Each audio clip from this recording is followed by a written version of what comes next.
અહીં ઉપસ્થિત મહેમાનશ્રી તથા જેના અથાગ પરિશ્રમના કારણે અમારી શાળા આગળ વધી રહી છે તેવા આચાર્ય અને ડગલે ને પગલે અમારી બધી જ મુશ્કેલીઓમાં સાથે રહીને સહકાર આપનાર શાળાના શિક્ષકો, વાલા વિદ્યાર્થી ભાઈઓ અને બહેનો, આપ સૌને મારા જય શ્રી કૃષ્ણ. હું કાગડા તમને મારા 4 વર્ષના અનુભવોની તમને કહીશ. ઘણી મીઠી યાદો જોડાયેલી છે આ સ્કૂલ સાથે, ઘણી મીઠી યાદો જોડાયેલી છે આ સ્કૂલ સાથે, ક્યારેય નહીં છૂટે એવી યારી છે આ સ્કૂલ સાથે. મિત્રો, મેં ધોરણ 9 માં અહીં પ્રવેશ મેળવ્યો હતો ત્યારે મને આ શાળાનું વાતાવરણ તદ્દન નવું લાગ્યું હતું. આ શાળામાં પગ મૂકતા જ જાણે શાળા અમને હાથે સાથે આવકારી રહી હોય તેવું લાગ્યું. ત્યારે મને લાગતું હતું કે આ શાળામાં મારા 4 વર્ષ કેમ પસાર થશે, પણ આ 4 વર્ષ તો પળમાં જ પસાર થઈ ગયા. પહેલા દિવસે કોઈ જાણીતું નહોતું અને આજે કોઈ અજાણ્યું નથી. મારું બીજું ઘર એટલે મારી શાળા અને મારું બીજું કુટુંબ એટલે શિક્ષકો અને પ્રિન્સિપાલ. જન્મ મા બાપે આપ્યો, પણ એ જન્મ સાર્થક કરી સક્ષમ કેમ બનવું એ મને આ શિક્ષકોએ શીખવાડ્યું. તો આમ સ્ટાફના દરેક શિક્ષકોએ પોતાના વિષયને લગતું સંપૂર્ણ જ્ઞાન માર્ગદર્શન પૂરું પાડ્યું છે. તેથી તમામ શિક્ષકોનો ઇન્ચાર્જ આચાર્ય મુકેશ સર પ્રત્યે ખૂબ ખૂબ આભારની લાગણી વ્યક્ત કરું છું.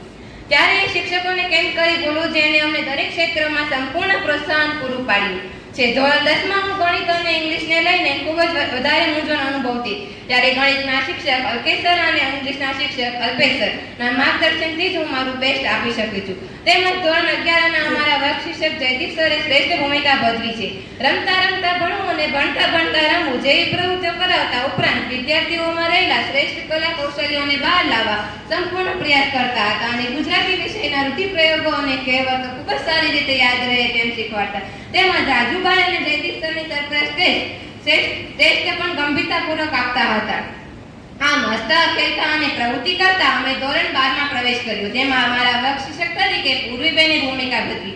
તેમણે અમને તેમના વિષયની સાથે અમારું જીવન ઘડતર કેમ કરવું અને દરેક ક્ષેત્રમાં કેમ આગળ વધવું તેમ શીખવ્યું છે. આ દરેક ક્ષેત્રમાં તેને આગળ ધપાવ્યા છે, પછી એ રમતગમત હોય કે કોઈ કલા ઉત્સવ હોય. મારી શાળા પ્રસંગમાં શિક્ષક દિનમાં મેં જ્યારે પ્રિન્સિપાલ તરીકે અનુભવ કર્યો ત્યારે મને ખરેખર પ્રિન્સિપાલ હોવાનો અનુભવ થયો છે અને આગળ જતાં પણ મારે પ્રિન્સિપાલ બનવાની એક આશા છે તેવું મને આ શાળાએ પ્રોત્સાહન પૂરું પાડ્યું છે.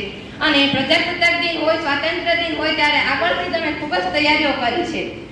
હું શાળાના જીએસ તરીકે, શાળાના સિનિયર તરીકે મારા જુનિયર ભાઈઓ અને બહેનોને પણ ખૂબ ખૂબ આભાર માનીશ કે જેમણે હંમેશા મારી મદદ કરી છે, અમારો આદર કર્યો છે, અમારું માન રાખ્યું છે અને અમારી વાતોની સદાય માન આપ્યું છે અને વાતો અમારી માન્યા છે.